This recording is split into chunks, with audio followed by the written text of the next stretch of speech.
Let me put this to you. The technique for maintaining beef freshness over months isn't tied to electricity at all, but rather draws entirely from knowledge honed over centuries. While contemporary refrigerators malfunction and food costs escalate, Amish households have been conserving meat with such proficiency that a single method could potentially save a man hundreds of dollars annually. Take traditional salt preservation, for instance. When preserving beef without relying on electricity, salt has served as the primary method for generations. The Amish have refined this approach, handing down their expertise through the ages. Their technique isn't intricate, it's remarkably straightforward. Different salt varieties yield varying outcomes. Typically, the Amish opt for coarse sea salt or kosher salt instead of standard table salt. The reason? Table salt includes additives like iodine and anti-caking compounds that can alter the taste and the quality of preservation. Sea salt, retaining its mineral content, fosters a richer flavor profile while effectively preserving the meat. The procedure starts with trimming away surplus fat from the beef. Following this is the essential step, applying salt liberally over every surface. Approximately half a cup of salt is required for each pound of beef. The meat is then situated in a non-metallic container, often made of wood or ceramic, and kept in a cool environment. Every few days, the beef requires turning and draining of any accumulated liquid. What accounts for this method's effectiveness? Salt extracts moisture from the meat, establishing conditions where detrimental bacteria cannot thrive. It's food science in its most fundamental and dependable form. Beef cured properly with salt can endure for over 2 years without refrigeration, surpassing the longevity of most modern preservation techniques. Common errors involve applying insufficient salt, which permits bacterial growth, or hurrying the process, resulting in incomplete preservation. The Amish way stresses patience. Proper curing spans weeks, not mere days. They have a maxim: rush the salt, spoil the meat. Anyone attempting shortcuts has learned this lesson through difficult experience. Regarding smoking techniques, if you wander into an Amish community during the autumn, you're likely to detect the deep, fragrant aroma of smoke drifting from basic wooden structures. Before refrigeration was available, smoke was humanity's premier preservation tool. The Amish haven't forsaken this time-honored method, they've enhanced it. Smoke achieves its preservation effect through 2 mechanisms. Firstly, it dehydrates the meat, eliminating the moisture bacteria need to proliferate. Secondly, the compounds present in wood smoke, especially phenols and formaldehyde, function as natural preservatives, coating the meat's surface with protective antimicrobial layers. Not every type of wood is suitable for smoking. The Amish meticulously choose their smoking woods, considering both local availability and the flavor imparted. Hickory is a perennial favorite due to its robust, bacon-like taste and superior preservation qualities. Applewood offers a gentler, slightly sweet nuance, whereas oak represents a balanced option. They steer clear of resinous wood such as pine or spruce, as these release compounds with unpleasant tastes when burned. Constructing a rudimentary smoking setup doesn't demand sophisticated engineering. Numerous Amish smokehouses are quite basic: a chamber holding the meat, suspended over a smoldering fire at a sufficient distance to maintain a low, consistent temperature. The critical factor is sustaining the correct temperature range, typically 80 to 100 degrees Fahrenheit, for genuine cold smoking, which preserves without cooking the meat.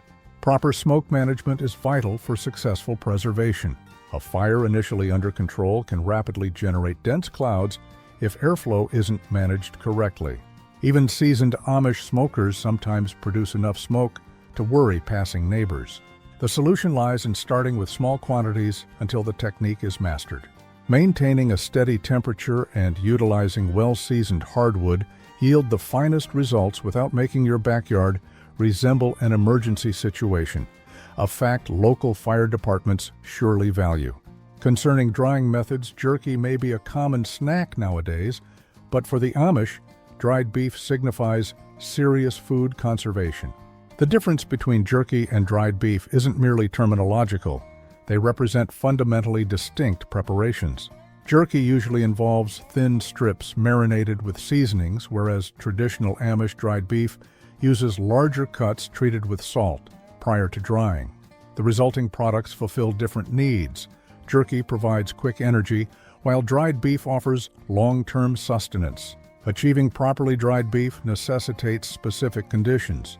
The transformation occurs best between 75 to 85 degrees Fahrenheit, with humidity levels maintained between 20 to 30%. Excessive humidity invites mold, while excessive dryness makes the beef brittle instead of satisfyingly chewy. The Amish attain these conditions within dedicated drying houses or rooms, frequently employing simple ventilation systems that operate without electricity. Weather significantly influences the drying process. Rainy days introduce surplus moisture into the atmosphere, potentially ruining a batch. When unforeseen weather patterns jeopardize preservation efforts, Amish families adapt swiftly, sometimes relocating drying meat to different spots or temporarily using gentle heat sources to preserve ideal conditions. When problems arise during drying, quick intervention prevents spoilage. Minor mold can occasionally be addressed by washing the affected section with vinegar and redrying, although prevention is always better. Beef that has become overly dry can be salvaged by briefly wrapping it in a damp cloth to reintroduce a minimal amount of moisture. The nutritional density of correctly dried beef makes it an outstanding preservation choice. A single pound of dried beef holds roughly the protein equivalent of 3 pounds of fresh meat, making it an efficient means of storing nutrition for the winter months. This concentrated food source demands less storage space than other preservation methods, and when prepared correctly, can stay shelf-stable for up to 2 years while retaining its nutritional content. The promotional text for the book by Claude Davis and Nicole Apelian remains unchanged as per instructions regarding unique names and external content promotion. The only product we'll ever promote on our channel is a book by Claude Davis, a veteran prepper, about 126 superfoods and preservation methods from crisis times like the Great Depression and wartime that are impossible to find elsewhere. We decided to promote his book because we are the last generation able to share these techniques and superfoods to our children or grandchildren. It would be a shame to see this information about highly nutritious foods and preservation methods to survive crises disappear. You can also find a book about herbal remedies from Nicole Apelian on their store. If you're watching this on TV, you can look up our channel Frugal Solutions on your phone or tablet and find the books by clicking the link in our channel description or any other video description. Moving on to canning beef the Amish way, safety is paramount, particularly in Amish communities lacking electricity. Pressure canning isn't merely preferred, it's essential. Without the high temperatures attained in pressure canners, at least 250 degrees Fahrenheit, botulism spores can endure and generate lethal toxins. This is no area for cutting corners. The adaptability of canned beef might astonish those unacquainted with the method. Once processed correctly, the meat becomes remarkably tender, ideal for quick stews, casseroles, or sandwiches. Amish families depend on this ready-to-eat protein during demanding harvest seasons when cooking time is scarce. A jar can be opened and served rapidly, representing the original form of fast food. Preparation saves considerable time during the actual canning procedure. Amish cooks frequently allocate an entire day to canning beef, operating as a family unit. The meat is cut into consistent chunks, seared to enhance flavor, and packed into sterilized jars with minimal fluid. The pressure canning process then cooks the meat while forming an airtight seal.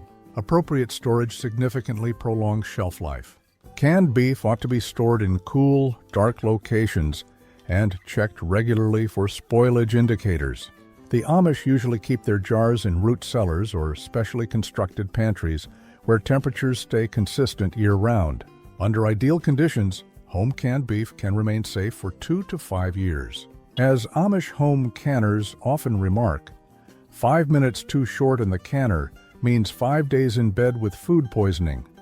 Their beef and gravy mixtures, pressure canned with onions and a bit of pepper, yield meals quicker than any drive-through, boasting flavors that make modern convenience foods seem tasteless by comparison. In the realm of food preservation, Few techniques merge the safety, convenience, and flavor preservation of correctly pressure-canned beef, explaining why this method has persisted as a mainstay of Amish food security for generations. Fermentation and culture preservation represent methods that often elicit skepticism. The notion of controlled spoilage itself seems paradoxical. How can letting food spoil preserve it? Nevertheless, this ancient technique has supplied nutritious stored food for centuries, and numerous Amish families perpetuate this tradition. The science underpinning fermented beef preservation depends on beneficial bacteria overwhelming harmful microbes. The correct brine solution enables specific bacteria, mainly lactobacillus, to transform sugars into lactic acid. When meat is immersed, this rising acidity fosters an environment too inhospitable for dangerous bacteria to flourish, effectively preserving the meat while cultivating complex flavors. Sustaining starter cultures demands meticulous care. Many Amish households maintain mother cultures for decades, utilizing small amounts to start new batches. These cultures hold precisely the correct bacterial equilibrium passed down through generations. Each family's fermented beef possesses a subtly distinct flavor profile derived from their particular bacterial strains. Before refrigeration became widespread, most Americans were acquainted with fermented meat items. Summer sausage, country ham, and certain salamis all depend on fermentation. By the 1950s, electric refrigeration had mostly supplanted these traditional methods in mainstream American culture, although the Amish preserved these techniques. The aroma during fermentation can be difficult for contemporary sensibilities. As one Amish preserver quipped, "The nose complains, but the mouth rejoices." This clarifies why many Amish families allocate specific outbuildings for fermentation projects, maintaining harmony within the household while producing these flavorful preserved meats. The potent smells during active fermentation eventually diminish, leaving behind beef with a tangy, complex taste truly deserving of the temporary olfactory challenge. After all, as another Amish saying suggests, good things come to those who can hold their breath. Root cellars and natural cooling methods are also vital. Partially buried underground and often constructed into hillsides, traditional root cellars continue to be indispensable features on Amish farms. These straightforward structures leverage the Earth's natural insulation to keep steady temperatures between 32 and 40 degrees throughout the year, ideal for preserving meat and produce without electric refrigeration. What modern homeowners might regard as primitive technology, the Amish see as dependable infrastructure, immune to power failures. Establishing an effective cool storage area doesn't necessitate advanced construction abilities. The essential components include adequate drainage, ventilation, and thermal mass. Many root cellars have gravel floors for drainage, coupled with ventilation pipes that permit warm air to exit while drawing in cooler air. Stone or concrete walls offer thermal mass, mitigating temperature swings and ensuring stability. Monitoring temperature and humidity without electronic devices might appear difficult to outsiders, but Amish families employ simple instruments. Traditional thermometers and hygrometers supply basic measurements, while experienced root cellar managers learn to interpret subtle indicators. Mushrooms growing on walls signal excessive humidity. Stored apples shriveling indicate excessive dryness. These observational skills substitute for digital monitoring systems. Seasonal factors dictate the space's usage. During autumn and winter, temperatures naturally stay optimal. Summer introduces greater challenges, demanding restricted access and usage during early mornings to avert warming. Many Amish families plan their beef processing for the cooler months when natural refrigeration is most effective. As one Amish farmer jokingly observed, "A good root cellar is like a stubborn mule. It does exactly what you need without ever changing its mind about the temperature." This dependability clarifies why these underground storage areas have persisted unchanged for centuries, while modern refrigeration technologies evolve and disappear. For families committed to food security and self-reliance, few investments yield better returns than a properly built root cellar, offering decades of maintenance-free cold storage while using absolutely zero energy. Lard and fat preservation involves the simple act of immersing meat in fat, which creates an almost miraculous preservation setting. Deprived of oxygen, bacteria cannot multiply. It's fundamental science the Amish have employed for generations to store beef without refrigeration. This method effectively forms an airtight seal, shielding the meat within from air exposure and the microbes it contains. Rendering fat correctly demands patience and carefulness. Amish families usually gather beef fat over the year, storing it until a sufficient amount is collected for rendering. The fat is diced into small pieces and heated gently over low heat until fully liquefied. The transparent golden liquid is then meticulously strained to eliminate any particles that might foster spoilage. Selecting the appropriate container significantly impacts the longevity of fat-preserved meat. Traditional Amish kitchens utilize stoneware crocks or glass jars equipped with tightly fitting lids. These materials do not react with the fat and ensure excellent seals. The most crucial element is guaranteeing the meat stays entirely submerged. Any exposure to air introduces a potential point of spoilage. This preservation technique was critically important during American frontier expansion. When Lewis and Clark set out on their renowned expedition in 1804, they transported substantial amounts of meat preserved in fat, frequently termed potted meat. This protein source stayed edible throughout their months-long trek and supplied vital calories during winter periods. Today's processed meats don't compare favorably to this traditional approach. Many contemporary potted meat products list more additives than actual meat. I recall examining the ingredient list on a common canned meat spread once and felt I needed a chemistry background to decipher half the contents. Conversely, the Amish version comprises precisely two ingredients, meat and fat. Sometimes simplicity truly is superior. Storage rotation systems are essential. First in, first out isn't merely a contemporary inventory principle.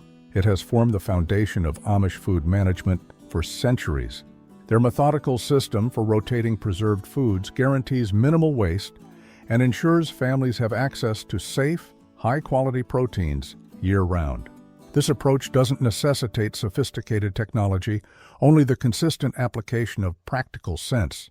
Unambiguous labeling averts confusion when numerous similar-looking preserved items crowd storage shelves. Amish families typically label each container with vital details: the cut of beef, the preservation method employed, and, most critically, the processing date. Some households employ straightforward color coding systems, enabling even young children to discern which foods should be consumed first. The progression of seasons dictates rotation choices in most Amish households. Spring cleaning often involves a detailed inventory of winter provisions, utilizing older preserved meats, before summer processing commences. Beef preserved the preceding autumn receives priority during spring and early summer meals, thereby freeing up space for the forthcoming preservation season. This planning curbs the waste that affects modern households. The typical American family discards roughly 30% of the food they acquire, whereas Amish communities generally waste less than 5%. This striking contrast stems from their organized approach to food storage and consumption. Nothing gets overlooked at the back of a refrigerator because every item has its designated place and time frame. The repercussions of inadequate rotation can be disappointing both financially and culinarily. A perfectly preserved jar of beef relegated to the back of the shelf essentially represents money sitting idle until it eventually expires. As one Amish preserver noted, forgotten food is no different than throwing dollars straight into the compost pile. Their diligent rotation systems ensure that $75 worth of carefully processed beef doesn't languish in storage, while newer items are eaten first, a practical wisdom that is sensible both economically and gastronomically. Preserving different cuts requires understanding that various beef cuts demand tailored preservation strategies, a principle well grasped in Amish communities. Fat content, muscle density, and connective tissue all affect how meat reacts to preservation techniques. What proves ideal for brisket might compromise a tenderloin, making this knowledge crucial for successful, long-term storage. Aligning the appropriate preservation method with each meat quality optimizes both flavor and shelf stability. Fattier cuts like chuck and brisket are excellent candidates for salt preservation or smoking, as their inherent fat content helps avert excessive drying while contributing flavor. Leaner cuts, such as round or sirloin, frequently gain from brining before drying, which adds necessary moisture to prevent them from becoming overly tough during preservation. The Amish have devised clever solutions for cuts traditionally considered tough. Less tender portions, like shank or neck, are transformed through proper fermentation or canning, which breaks down connective tissues, converting them from challenging to delectable. These budget-friendly cuts, often overlooked in modern butchery, become valuable protein sources when preserved correctly. Premium sections are handled with special care to preserve their quality. Tenderloin and ribeye cuts, too precious to risk with experimental techniques, are typically preserved using established methods like controlled dry aging or meticulous smoking. The Amish approach minimizes waste while honoring the distinct characteristics of each cut.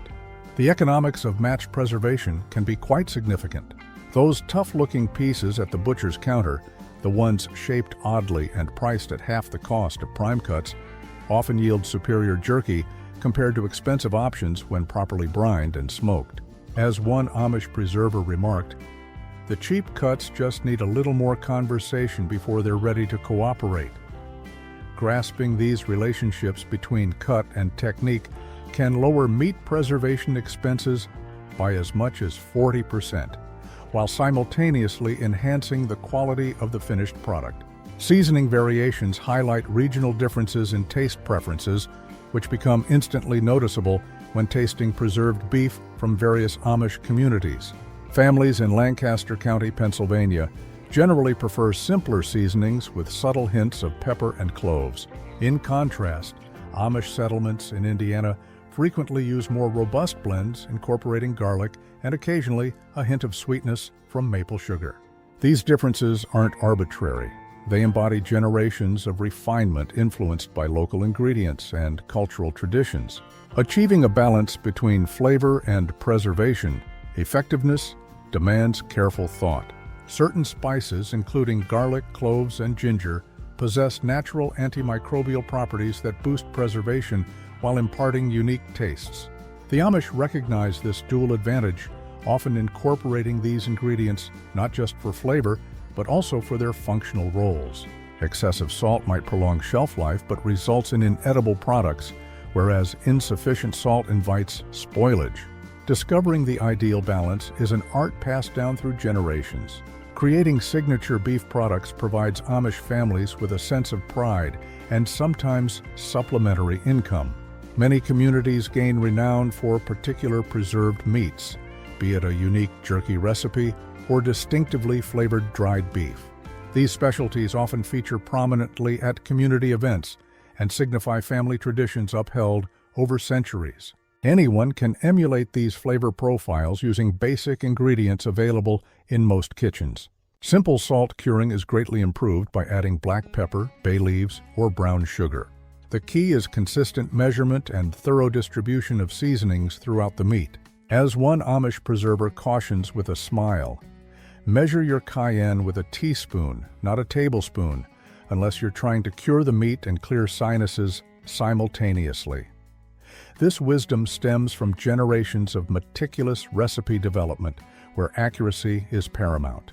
A single measurement mistake can turn a family favorite into what Amish communities term dragon breath jerky, a concoction guaranteeing both long-term preservation and ample personal space at gatherings.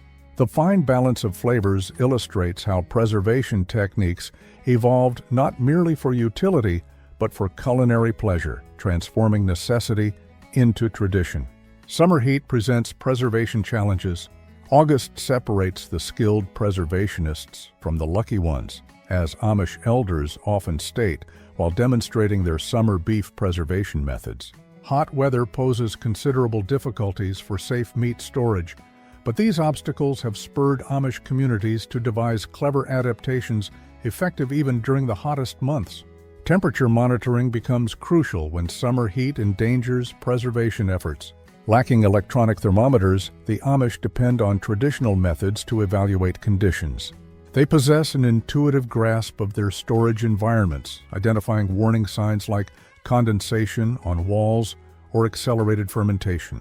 Many families keep detailed temperature logs, tracking seasonal variations year after year to foresee potentially problematic times. Processing meat strategically during the early morning hours leverages naturally cooler temperatures. Numerous Amish families commence butchering long before sunrise in the summer, finishing all cutting, salting, and initial preservation steps before the day's heat sets in. This timing drastically lowers the risk of bacterial proliferation during the vital initial stages of preservation. Natural cooling techniques prove remarkably effective when correctly applied. Underground storage spaces maintain temperatures 10 to 15 degrees cooler than ambient surface levels. Water immersion, placing sealed meat containers in constantly flowing springs or cool well water, creates naturally refrigerated conditions without electricity. These methods have preserved beef safely for generations, even amidst record heat waves. The repercussions of disregarding seasonal timing can be unforgettably unpleasant. Attempting to salt-cure beef during a week of 95 degrees Fahrenheit weather usually yields an odor best described as somewhere between used gym socks and biological warfare. This explains the strict seasonal schedules maintained by Amish preservationists and their development of specialized techniques for different times of year. Their calendar-driven approach to food preservation reflects generations of practical wisdom that modern conveniences haven't enhanced, merely made easier to disregard, often with odorous results. The salt and smoked dual preservation method, combining salt curing followed by smoking, offers perhaps the ultimate belt and suspenders strategy for beef preservation. This two-stage approach has been a pillar of Amish food storage for generations, yielding products resistant to spoilage while developing exceptional flavor profiles. The effectiveness stems from how these techniques complement each other, each addressing potential shortcomings of the other. The timing between these stages is critical to the final outcome. The Amish typically permit salt-cured beef to fully absorb the salt, usually taking 1 to 2 weeks depending on the meat's thickness before proceeding to the smoking stage. This sequence ensures preservation compounds penetrate the meat's core before smoking seals the outer surface. Hurrying either step risks producing items with unsafe centers or excessively harsh exteriors. Shelf life increases substantially when both methods are applied correctly. While salt-cured beef might last 6 to 12 months and smoked beef a comparable duration, properly executed dual-method preservation can yield products remaining safe and flavorful for 18 to 24 months without refrigeration. This extended storage capacity was vital for Amish families prior to modern refrigeration, enabling year-round protein availability irrespective of butchering schedules. The specific wood and salt combinations selected greatly influence both preservation efficacy and flavor development. Hickory smoke pairs exceptionally well with sea salt, resulting in a hearty traditional taste. Applewood smoke complements brown sugar-enhanced salt cures, yielding a milder, slightly sweet product. These pairings have been perfected over generations of meticulous experimentation. The Amish have a saying that loosely translates to, "Preservation requires patience before pride," wisdom that becomes starkly evident when someone shortens the salt curing time before smoking. The exterior might appear flawless, but the center will lack proper preservation. 2 months later, the error becomes clear upon cutting into what should have been perfectly preserved beef, only to discover an unwelcome issue that no amount of hunger can ignore. This time-tested combination of preservation methods demands adherence to the process, something refined into an art form over centuries of Amish food preservation. Honey glaze preservation represents another fascinating technique. Long before widespread refrigeration, Amish families recognized the extraordinary preservation capabilities within a simple jar of honey. This golden liquid does more than sweeten beverages. It acts as a potent barrier against bacterial proliferation when used in beef preservation. The inherent antibacterial qualities of pure honey elevate it to a preservation method that would impress modern food scientists. Honey contains hydrogen peroxide and possesses a high sugar concentration, creating an environment hostile to bacterial survival. Its low moisture content and high acidity make growth impossible for most microorganisms. Amish preservationists meticulously choose local, unprocessed honey, aware that honey from different regions contributes unique characteristics to the preservation process. Creating the ideal honey glaze demands accuracy. The honey is gently warmed to improve its spreadability, then carefully brushed onto the beef surfaces. Some families mix in additional spices like cinnamon or cloves, which not only improve flavor, but also offer supplementary antimicrobial defense. The meat is thoroughly coated, forming a protective layer that seals in moisture and blocks oxygen from contacting the surface. Historical accounts suggest this method saved numerous meals during difficult summers. One story passed down through generations recounts a particularly humid summer in 1923 when conventional preservation methods were failing. Families employing honey glazing successfully kept their meat safe and palatable, while others contended with spoilage. Herbal rubs and natural preservatives also play a role. Wild herbs found along fence rows and in fields are more than just attractive flora to Amish communities. They constitute a sophisticated natural preservation system. Each herb possesses distinct properties that combat bacteria, impart flavor, and prolong the shelf life of preserved beef without any artificial additives. Certain herbs function as potent antimicrobial agents. Thyme contains thymol, a compound effective against harmful bacteria. Rosemary is rich in powerful antioxidants that inhibit meat rancidity. Sage provides further protection, its natural compounds establishing an environment where dangerous microorganisms find it difficult to thrive. Herb gathering often becomes a communal endeavor. Families collaborate during the summer months, collecting and drying herbs destined to safeguard their food supplies through the winter. Children are taught to identify specific plants, understanding their medicinal and preservation uses. Some communities cultivate herb gardens, specifically intended to support food preservation activities. The skill of crafting preservation blends is passed down through generations. Each family cultivates its own distinct combination, guarded closely like a family secret. Some might use a base of dried sage and thyme, adding wild oregano for enhanced protection. Others might incorporate less common herbs, such as lovage or winter savory, each contributing its unique layer of defense and flavor. The leather bag storage method is another traditional approach. Before the advent of plastic and metal containers, leather functioned as the premier food preservation container for mobile groups. Amish preservation practices continue to respect this ancient method, recognizing how properly prepared leather provides a breathable yet protective enclosure for storing dried beef. The procedure commences with selecting high-grade leather, usually sourced from cattle or deer. Hides undergo careful treatment to eliminate any residual oils that could induce spoilage. Skilled artisans fashion pouches with tight stitching, preventing moisture ingress while permitting sufficient air circulation to avert moisture accumulation. Leather's inherent characteristics render it an outstanding storage medium.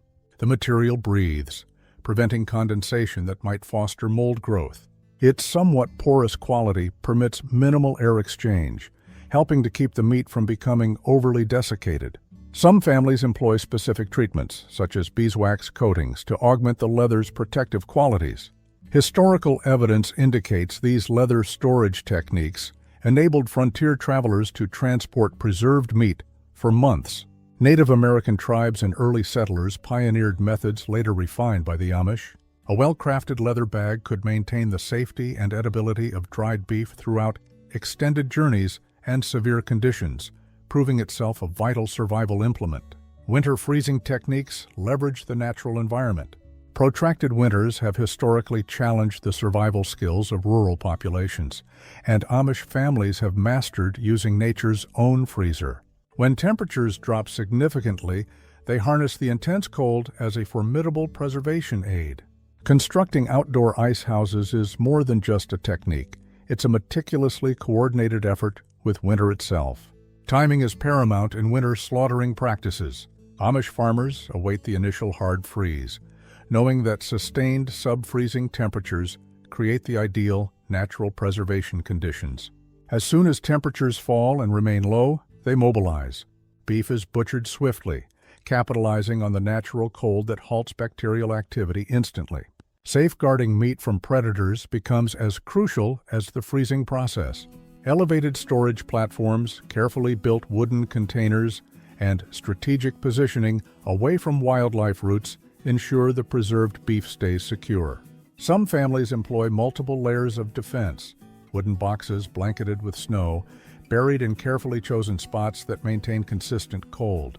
Thawing is treated as an art form. Unlike modern approaches relying on electric defrosting, Amish methods involve gradual temperature transitions. Meat is relocated to progressively warmer areas, allowing it to return to edible temperatures without sacrificing moisture or quality. Each step is deliberately planned to conserve the beef's flavor and nutritional integrity. Bone broth preservation highlights resourcefulness. Beyond merely storing meat, Amish communities recognize the importance of extracting every feasible nutrient from their beef. Bone broth embodies the pinnacle of this waste not principle, converting what many might deem scraps into a nutritional powerhouse preservable for months. The process starts with carefully chosen beef bones, typically a combination of marrow bones, knuckles, and some meat remnants. These are first roasted to cultivate deep flavor, then simmered slowly for hours.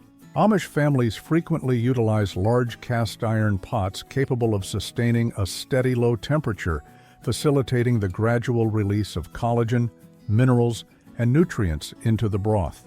Clarification is a vital step for long-term preservation. The broth is meticulously strained multiple times to eliminate any solid fragments that might lead to spoilage. Some families add a thin layer of rendered fat atop the broth, establishing an extra defense against bacterial contamination. The outcome is a concentrated base storable for months when correctly prepared. The nutritional advantages extend well beyond simple preservation. Bone broth is rich in calcium, magnesium, and amino acids crucial for overall health. During extended winters, this preserved liquid transcends its role as a cooking ingredient. It serves as a vital source of nutrition, aiding communities in sustaining strength through demanding periods. The beeswax sealing method is particularly ingenious. Beeswax stands out as one of the most clever preservation techniques devised by Amish food experts. This natural product does more than simply seal. It forms an almost impermeable shield, protecting beef from oxygen and bacterial attack. Families gather beeswax from local hives, understanding that this golden material possesses potent protective qualities. The sealing procedure demands careful preparation. Beeswax is melted slowly and meticulously strained to eliminate any impurities. Beef pieces are thoroughly dried before the sealing commences. Employing specialized dipping methods, the meat is entirely enveloped in a thin, uniform layer of warm beeswax. As the wax hardens, it establishes an airtight seal capable of preserving meat for prolonged durations. Natural antibacterial properties render beeswax especially effective. The waxy coating bars moisture entry while obstructing oxygen that could induce spoilage. Some Amish families incorporate additional protective herbs into the molten wax, embedding extra preservation compounds within the seal itself. One notable anecdote passed through generations involves a perfectly preserved piece of beef, sealed with beeswax decades prior, discovered in a cellar. While skepticism might be warranted, careful inspection confirmed the meat remained edible, a testament to the remarkable preservation power of this simple, natural technique. The Amish preservation methods showcase a timeless understanding of cooperating with nature. Their techniques elevate beef preservation from a mere necessity to an art form, demonstrating that traditional wisdom can indeed surpass modern conveniences through simplicity, ingenuity, and a profound respect for food.